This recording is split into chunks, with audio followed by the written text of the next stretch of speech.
Monday, April 7th, beginning week three of this debacle. Hello, panel. How are you? Good. Hi, Paul. I'm fine. Um, Recording from home today because I didn't manage to get out of the house because I spent the night watching the Nikkei plummet as one does. And I guess the first question, Marcy, the question on the group chat, what I said was, this has got to be a crucial week. This has got to be the week that makes or breaks leads that sends one party into the debates next week pretty desperate, um, and yet it didn't look like there was going to be any sort of external event to influence this week. There's no debate. President Trump wasn't planning any further announcements, but maybe the stock market is the external event. I don't know. How do you read this race going into the third week? So I agree with your premise. This week is going to feel a little bit like the mushy middle of the campaign. I noted the Politico newsletter this morning called it Hump Week. I think we're all going to feel that to some extent as we're closely watching the machinations of the different camps. But a few things to keep in mind. First and foremost, yes, external events are going to continue. What is happening, the turmoil that we are experiencing collectively on the global stock markets is going to continue, and that is going to start to be felt in a much more tangible way by Canadian voters, those who are looking at their portfolios, those who are lucky enough to have portfolios, but even those who are just invested in pension funds, public pension funds, are going to start to feel that depreciation if they are actually taking a look. I, for one, am opting not to look, but that's a real factor here. That people are going to feel. The other thing that's going to be felt much more tangibly is the beginning of temporary layoffs, and we know already that some of the auto plants are already closing, and they're forecasting other closures. And so that pain point is going to start to really permeate the campaign in a way that it hasn't to date. It's been kind of building to this, and I think that is what is going to start to play this week as the leaders are out on tour. Those are the external influences that I do think are very germane to how this week will unfold. And to your point, Paul, set us up for the milestones that come next. On the campaign itself, there are a couple of milestones, pieces that are really key that are happening in the background that we're not seeing as clearly. First, where we are seeing a little more clearly today, as we discussed last week, is the last day to add or replace candidates' names on the ballots. And so there'll be a flurry of additions today. And then what will ensue is that candidates who are removed for various reasons, and one would anticipate more candidates departing for different reasons, including other parties forcing their hands in different ways through opposition research and other tactics, will start to fall off the ballot. And that's always very time consuming for a campaign. That is all about ensuring that your opponent is not talking about what they want to be talking about, and instead dealing with a candidate who has to be misplaced or displaced.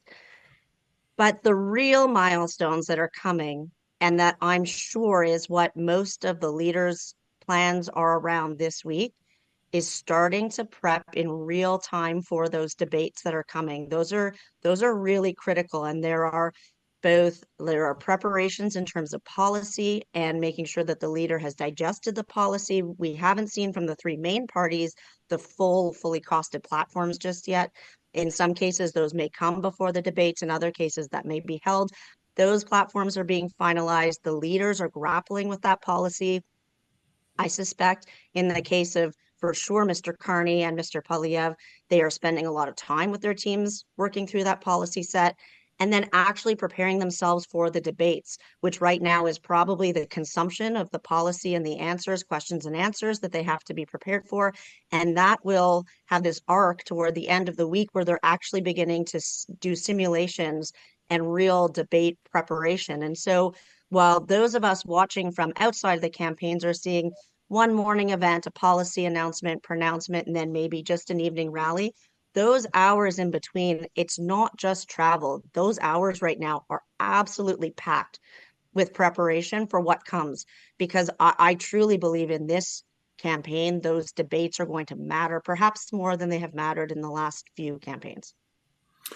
Has anyone heard anything about who's playing the various leaders as surrogates in the debate prep?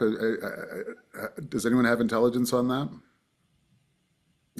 Even if I had intelligence, I couldn't tell you, Paul. But Fair enough. as someone who's done that job in the past, I played Trudeau in the past with Aaron O'Toole, and I can tell you that that's one of the weirdest jobs in the world, right? Trying to get in someone else's head, but I don't know. And the hard part, to your point, is trying to get the person with the right demeanor and who will actually go at the leader, just like the other group will do. My experience has been that debate prep is almost even harder than the real debates. The real debates is a lot more gentlemanly is the wrong word because but it's like there's a little less fireworks in the real debate than there is in that prep. But yeah, I don't know who's playing Carney for the you got to, if you're playing Carney, you got to get somebody that doesn't speak French in the French debate. So the Conservatives, they've got a really tough choice to make there.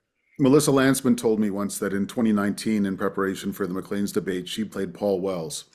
And she made a point of asking questions about Brexit because in the Andrew Scheer Conservative Party at the time, I was seen as the nutcase who thought that Brexit was a bad idea. Um, Jason, even earlier than that, you were involved with the Conservative campaign in 2008, which turned out to be an election about a banking crisis in large measure. That really blows a cannonball through campaign planning, I assume. Yeah, it's funny. So I see a lot of what we did in 2008 in what the Liberals are doing now, with a dash of what we did in 2011, right? So they are essentially for days on end shutting down the campaign, trying to quote unquote look serious, be in government, use frankly the office of the prime minister and the government sort of incumbency as an advantage. We did things back in 2008, Paul, if you remember. I think we sent Jim Flaherty to the G7, finance ministers meeting. We had a bunch of, sort of government briefings. We had the prime minister on the phone with G7 leaders, all of those kinds of things. So you can see the kinds of activities that the Liberals I think that for the most part for the Liberals, that sort of crisis, that sort of economic war, that sort of the stakes are so high, that kind of discussion really helps them, and I think that's what they're going to try to continue to facilitate this week. The interesting thing for them is you're talking about what's this week for the campaign, the hump week, whatever it is. I sort of feel like it's like the summer doldrums of the campaign, even though we're nowhere near summer, where we've got that week where we're getting ready to get ready for the thing that could break this thing wide open. You mentioned who's getting desperate. The NDP is getting desperate, right? And as a result, the Conservatives get desperate for the NDP to do better, right? The NDP's at 7 or 8%. If they don't start to break out of that mold, if they just don't start to make inroads and get back up into the teens, that's going to be a concern for the two of them. And then the Bloc Québécois as well. I mean, they're at a point where they're losing significantly in Quebec. I will say, as a conservative, we've always convinced ourselves we're going to win a few more seats in Quebec. We hardly ever do. We always get that, that 10, 12, whatever seats around Quebec City. What is going to happen over the next little bit is I think Blechette's going to be able to get that home team advantage and try to eat into Carney's lead as it becomes clear that Carney's French is a little weaker than we would have expected before the campaign, and we talked about Marci, you talked about people getting worried about the debates. I think what your viewers might not understand is just how much pressure is on these men and women before they go into these debates, and how hard it is with the weight of the campaign on your shoulders. The Carney will go into these debates probably with the lead. And I've seen Harper in 2011 go into the debates with a lead and know that if he performs well, he probably wins a majority government. It's not necessarily the same dynamics now for Carney, but the pressure can crush you as well. It's the first time Poilievre's going to be in it. Now, Singh's old hat, he's performed okay in the debates, but he can't ever translate it to electoral success. Blanchette, it's his first language. He's gonna be really at home. So we're going to see who sort of buckles under that pressure and who rises to the occasion over the next little bit. Okay. Allison, it occurs to me that we were also excited last week about Liberation Day, and that it ended up being the title of the video. In the end, do you think it's had an effect? And if I'm teasing out a theme from what everyone else has said so far, this week and next week are about getting back in the game for Poilievre, who couldn't be prime minister while Carney was being prime minister, for Jagmeet Singh, for Yves-François Blanchet. Do you think anyone's got a chance in the aftermath of Liberation Day to kind of get back in the fight? Yeah, I do. I think it'll depend on how much Donald Trump stays out of the fight for the next 3 weeks. He can disappear, and I think one of the big things about Carney is most recognized as a leader on the tariffs and the Trump situation. But I don't think that the urge for change has gone away, and that is something that Poilievre can own. So if we see affordability becoming more of an issue and it's not necessarily equated with Trump's impact, that might be good for Poilievre.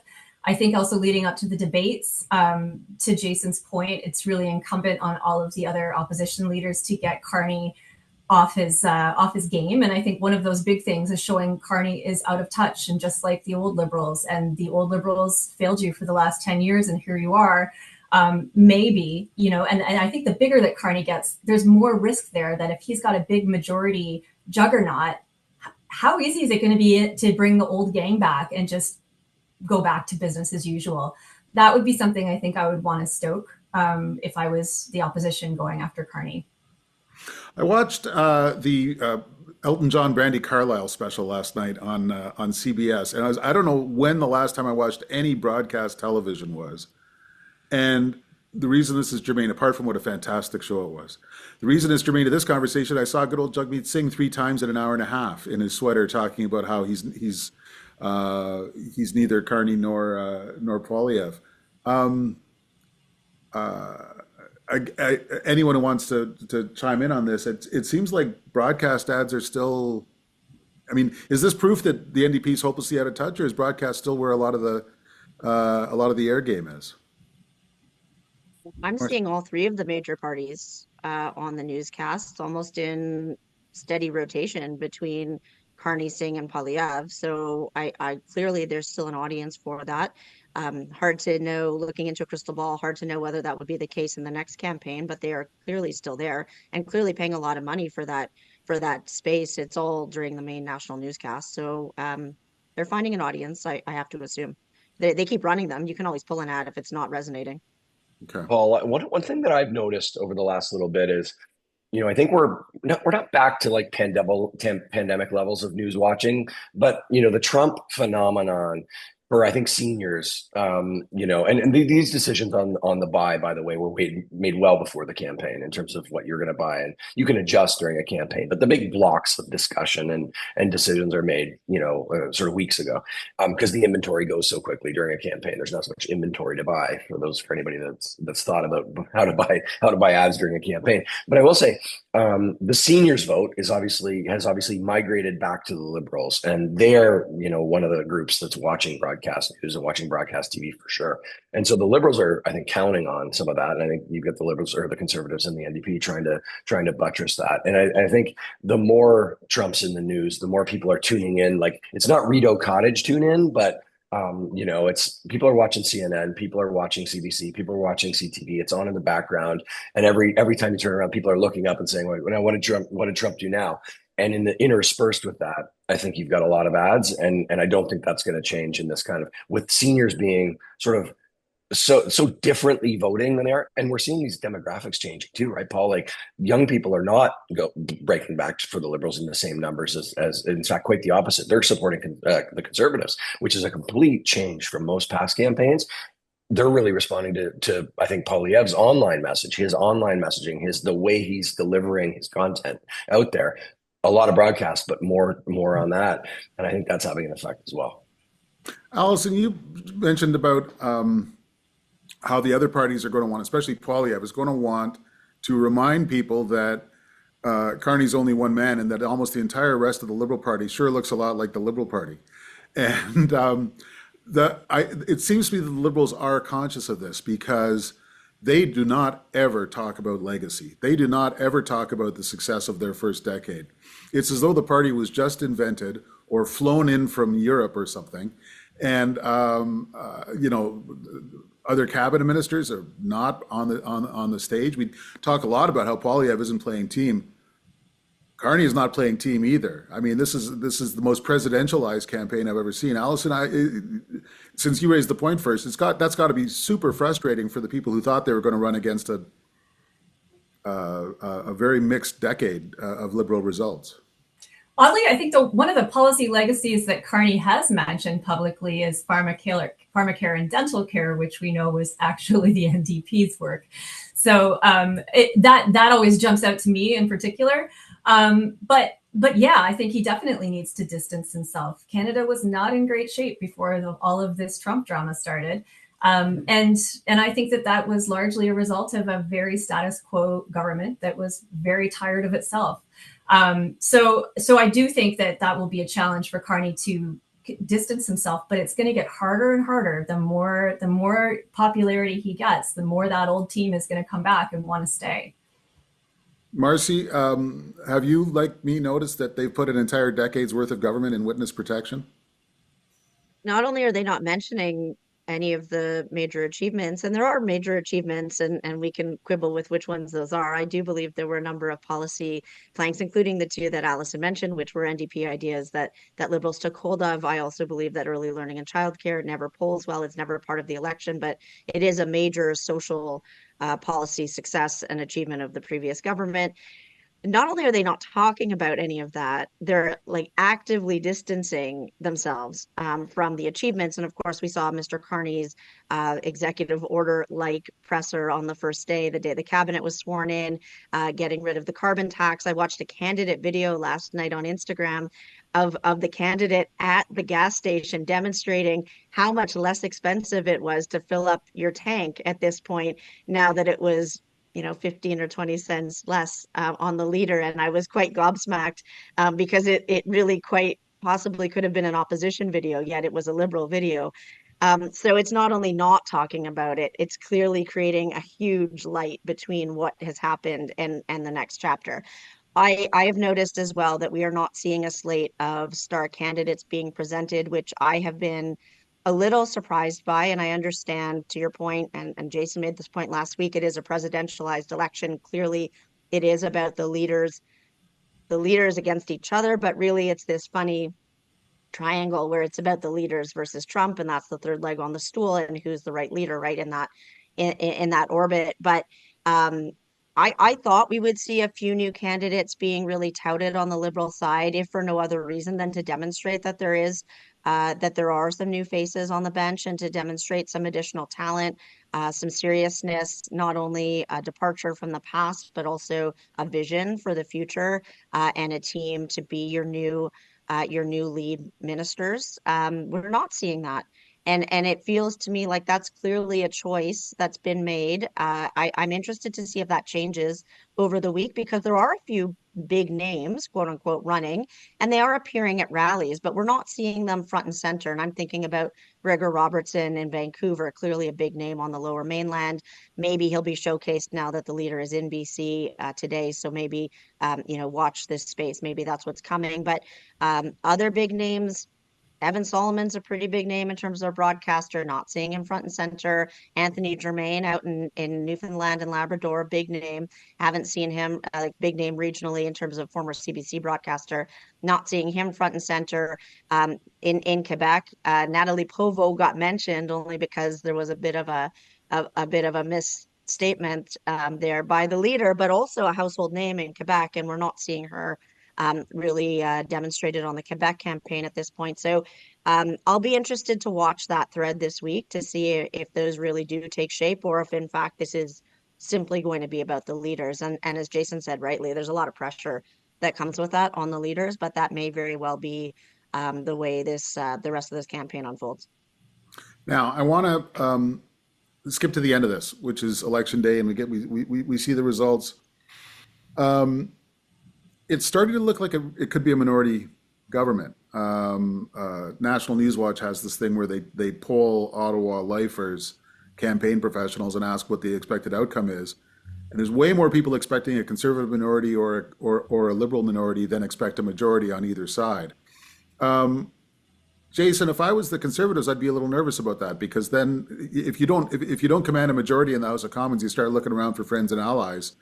And Yep. Jagmeet Singh has already said that he would never support a Poilievre government. Is that concerning? I mean, are you just going to have to try and ride in on momentum, or? Yeah, it's a tough one. You know, there's sort of no such thing as a conservative minority parliament unless there or government unless there is. That's the one thing, right? Like, I will say, I take and I don't mean this as a slight at Mr. Singh. I don't trust anything he says about those kinds of things. Like, he said a lot of things over the last years, and the truth is, you do what's in your interest, right? It depends what the nature of the votes are. The truth is, it depends what the seats are. No one's going to say this publicly in any of the campaigns, but it depends. It depends. Is it 10-seat majority, or delta? Oh, Is it a yeah. 30 seat? Is it a 40-seat delta between the two parties? And so, yeah, if you're conservative, you do wonder about that. Listen, we governed as a minority in 2006 and 2008. We obviously got a majority in 2011. It's not easy. The Liberals have been doing the same for quite some time, and you do have to look for partners. And it's not as easy to find partners if you're the Conservatives, for sure. I will say, you got to campaign when you're a conservative as though you need a majority to get there, because you think there's a very good chance that might be the case, and that you've got to get there. I would expect we're in the closing phase, to your point, Paul, and I would say what Allison said earlier about the NDP. You know, I started there, and I think I'm going to end there, because I actually think it's the story of this campaign in a lot of different ways. Whether or not the NDP can persuade Liberal voters who have decided during a time of quote unquote national unity or economic warfare or whatever, that they're going to park their vote back in with the Liberals. Whether or not the NDP can go to people and say, Carney doesn't deserve unchecked power. We don't know anything about him. He's brand new. He's been here for a few weeks, maybe just stick with what we've got right now so that we can have some impact. And I expect the NDP to, by the debate, if they haven't changed to a message that's like that, I would be shocked. I think that's the last 10 to 15 days of their campaign. Whether or not they're going to persuade anybody, I think they might, because I will say, I think the first couple of weeks of this campaign, Carney was presented. I think people wanted to believe in something. People wanted to believe that somebody had some answers and ideas. I think right now, not that the rose is off, but I think people have seen what Carney is. He's okay, right? Whether he's a B- or a C+ or an A- depends on your point of view. But the truth is, he's okay. But he's not what people presented him as, I would say. And I think that Singh's going to have an opportunity to be able to say to people, does this guy deserve unchecked power, or would you rather have us riding shotgun again? And I think that's probably where they'll end up very shortly. Also, my nightmare scenario is that Canadians send back a parliament that looks a lot like the last one, give or take. I mean, Conservatives with 10 more seats or Liberals with 10 more seats, but a parliament that is condemned to work together after it has spent a decade learning how never to work together. Is that that would be like the most frustrating outcome. Yeah, I agree with you. I actually don't think anyone has earned the mandate, earned a majority mandate to govern so far. I don't think, 10 years of Liberal government, it had its ups and downs, but I think we were just done. Like, we were so done with the dynamic. It wasn't serving Canadians at all. And, maybe that's partly personality. Maybe it's a tired 10-year government, a conservative leader that, really rode in on the change momentum, but then just couldn't make himself less pointy and too Trumpy. And so I don't know that anyone's fully earned it. But the thing that I don't want either is a minority government where we're in a scenario of having an election every 18 months. So, I think in some ways a minority might be good just to hit the refresh button, but it is incumbent on people keeping the national interest front and center and working together. Okay, having terrified ourselves with that outcome, let's call it quits for this week. Thanks once again for joining me, and enjoy your hump week, everyone. You too. Have a good one. Thanks, everyone.